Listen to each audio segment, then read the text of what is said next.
Welcome back. Telangana BJP సారథి ఎంపికపైన high command ఓ చిత్రమైన పోటీ పెట్టిందట. అధ్యక్ష పదవి ఆశిస్తున్న నేతల సామర్థ్యానికి పరీక్ష చెబుతున్న ఈ పోటీ ఇప్పుడు కమలం పార్టీలో ఆసక్తికరంగా మారింది.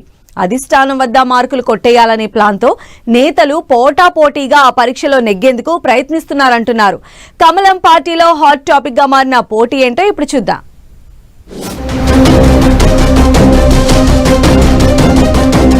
తెలంగాణపై భారీగా ఆశలు పెట్టుకున్న కమలం పార్టీ కొత్త అధ్యక్షుడిగా సరైన నేతను ఎంపిక చేయాలని చాలా కాలంగా కసరత్తు చేస్తోంది. ఇందులో భాగంగా పలువురు నేతల పేర్లను పరిశీలిస్తున్న బీజేపీ పెద్దలు కార్యకర్తల్లో బలం ఉన్న నేతకే పట్టం కట్టాలని నిర్ణయించుకున్నట్లు తాజా సమాచారం. ఇందులో భాగంగా పార్టీ అధ్యక్ష పదవి ఆశిస్తున్న నేతలు అందరికీ పార్టీ సభ్యత్వ నమోదు పరీక్ష పెట్టినట్టు చెబుతున్నారు.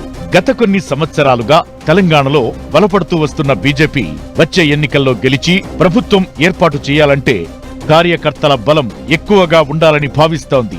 ఇందుకోసం గత ఎన్నికల్లో పోలైన 70 లక్షల ఓట్లను పార్టీ సభ్యత్వంగా నమోదు చేయించాలని ఆశిస్తోందంటున్నారు. ఈ టార్గెట్ ను చేరుకోవడానికి పార్టీ నేతలకు బాధ్యతలు అప్పగించినట్టు చెబుతున్నారు. తెలంగాణ బీజేపీ అధ్యక్ష పదవిపై పార్లమెంటు సభ్యులు ఈటల రాజేందర్, రఘునందన్ రావు, ధర్మపురి అరవింద్ తో పాటు మాజీ ఎమ్మెల్సీ రామచంద్రరావు ఆశలు పెట్టుకున్నారు. ఈ ముగ్గురు ఎవరికి వారే తమ ప్రయత్నాలు చేస్తున్నారు. ముఖ్యంగా సీనియర్ నేత ఈటల రాజేందర్ చాలా కాలంగా అధ్యక్ష పదవి ఇస్తారని ఎదురు చూస్తున్నారు. తెలంగాణలో మాజీ సీఎం కేసీఆర్ కు తానే ప్రత్యామ్నాయ నేతగా ఎదగాలనే లక్ష్యంతో బీజేపీలో చేరిన ఈటల బీజేపీ సభ్యత్వం తీసుకున్న నాటి నుంచి అధ్యక్ష పదవిపైనే గురిపెట్టారు. పార్టీ కూడా ఆయనకు ఆ స్థాయి గౌరవమే ఇచ్చింది. కానీ కాషాయ సిద్ధాంతాలను అనుసరించి ఇప్పటి వరకు ఈటలకు అధ్యక్ష పదవి ఇవ్వకుండా నెట్టుకొచ్చింది. ఇక ఆయన పోటీగా మరో 2 ఎంపీలు మాజీ ఎమ్మెల్సీ రామచంద్రరావు అధ్యక్ష పీఠాన్ని ఆశిస్తుండటంతో పార్టీ ఈ నలుగురికి పరీక్ష పెట్టిందంటున్నారు.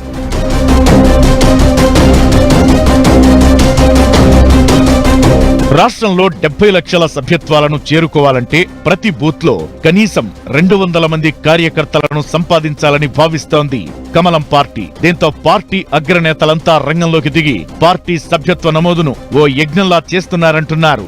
ఎంపీ ఈటలతో పాటు రఘునందన్ రావు, అరవింద్, మాజీ ఎమ్మెల్సీ రామచంద్రరావుతో పాటు మరికొందరు నేతలు ఎవరికి వారుగా సభ్యత్వ నమోదును సవాల్గా తీసుకుని పనిచేస్తున్నారని చెబుతున్నారు.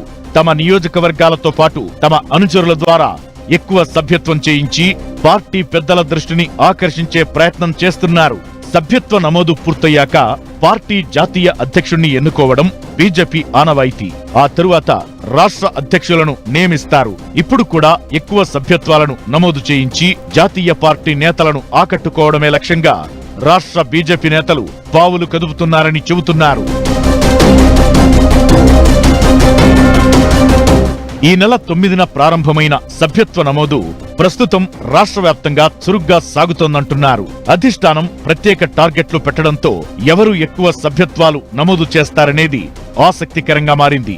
మొత్తానికి కాబోయే బీజేపీ అధ్యక్షుడికి ముందుగానే కఠిన పరీక్ష పెట్టిందంటున్నారు. ప్రతి బూత్ స్థాయిలో 200 సభ్యత్వాలు నమోదు చేయడం కుదిరే పనేనా అని ప్రశ్నలు తలెత్తుతున్నాయి.